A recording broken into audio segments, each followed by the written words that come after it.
What's going on, my beautiful family? You already know who it is, so let's jump right into it. Today's message is going to be a love devotion for couples, and the message is going to be based off the differences in parenting.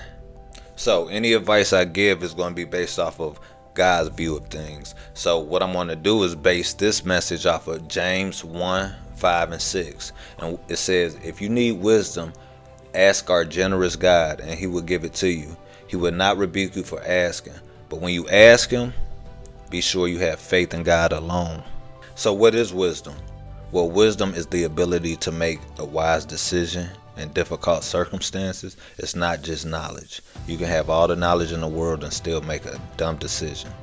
And whenever we need wisdom, we can always pray to God, and he would generously supply us with all we need. Now it's up to us to use our free will to make the choices that he wants for us, though.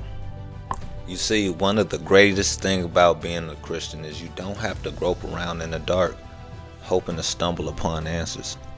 We can simply ask for God's wisdom to guide our choices, and he will always answer this prayer if we ask him.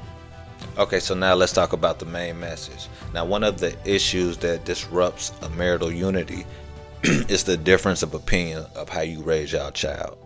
Now, this isn't abnormal. This is actually a very common problem. But how you handle this problem can make or break your relationship or marriage.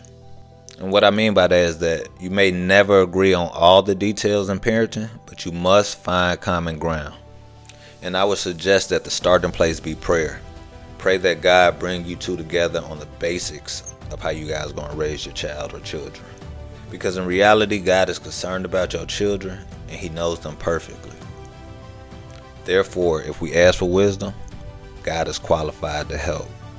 Now, James 1:5 reassures that if we ask God for wisdom, he will grant it to us because he wants to guide us, and he will if we allow him to. Now, not one person on earth is a perfect parent, but we can avoid some pitfalls.